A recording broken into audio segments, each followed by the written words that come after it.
আমরা জানি যে প্রত্যেকটি মানুষের স্ত্রী তার বাম পাজরের হাড় দিয়ে তৈরি।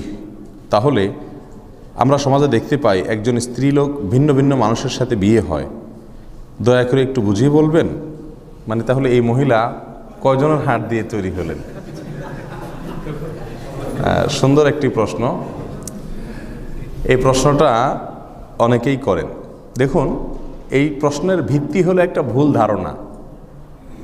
এই প্রশ্নকর্তা শুরুতে ভুল দেওয়া শুরু করেছেন।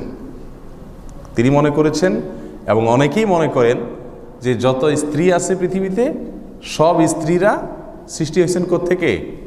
তার স্বামীর হাড় থেকে, বাম পাজরের হাড় থেকে।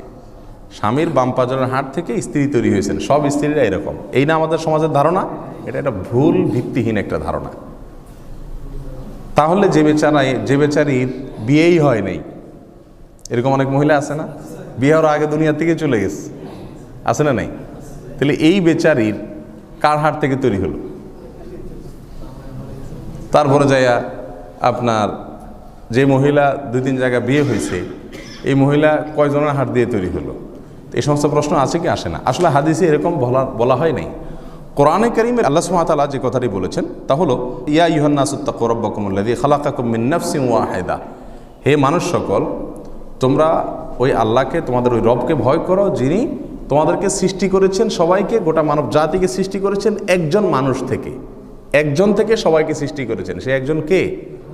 আদম আলাইহিস সালাম। তার মানে হাওয়াও সৃষ্টি হয়েছেন কার থেকে? আদম থেকে। তারপরে এবার তাদের দুজন থেকে সৃষ্টি হয়েছে। তাহলে বাম পাজরের হাড় কথাটি প্রযোজ্য শুধু কার ক্ষেত্রে? আদম হাওয়ার ক্ষেত্রে। যে মা হাওয়া, তাকে আল্লাহ তাআলা সৃষ্টি করেছেন কোত্থেকে? আদম আলাইহিস সালামের বাম পাজরের হাড় থেকে। আদম আসলামকে মাটি থেকে তৈরি করেছেন, তার বাম পাজরের হাড় থেকে তৈরি করেছেন তার স্ত্রী হাওয়াকে। এরপরে এই দুজন থেকে শত শত হাজার হাজার বা লক্ষ লক্ষ কোটি কোটি অগণিত নারী পুরুষ সৃষ্টি করেছেন কে? আল্লাহ সুবহানাহু ওয়া তাআলা। এই আয়াত থেকে বোঝা গেল যে বাম পাজরের হাড় দিয়ে তৈরির বিষয়টা শুধুমাত্র কার ক্ষেত্রে ঘটেছে? হাওয়ার ক্ষেত্রে ঘটেছে। এখন আপনার স্ত্রীও আপনার বাম পাজরের হাড় থেকে সৃষ্টি হয়েছে এরকম না। আপনি বাম পাজর হাতায় লাভ না যে হাড় গেল কই। হাড় আছে জায়গা মতো, দেখেন, কোনো অসুবিধা নেই। কারণ হলো আপনার স্ত্রী আপনার পাজরের হাড় থেকে তৈরি হয় নাই। কথা কি বুঝাতে পারছি? এছাড়া রাসূল করিম সাল্লাল্লাহু আলাইহি সাল্লামের যে হাদিস আছে, সেই হাদিসের ভেতরে যে ভাষ্য রয়েছে, সে ভাষ্যটা হলো যে মহিলাদেরকে সৃষ্টি করা হয়েছে বাম পাজরের হাড় থেকে। এর মানে এই না যে প্রত্যেক মহিলাকে একজন একজনকে যার যার বাম পাজরের হাড়। তার মানে তাদের গোড়া উৎপত্তি হলো বাম পাজরের হাড় থেকে। যার কারণে সমস্ত মহিলাদের ভেতরে ওই যে একটা বৈশিষ্ট্য সেটা থেকে যায়, যে বেশি সোজা করতে গেলে কি হয়ে যাবে?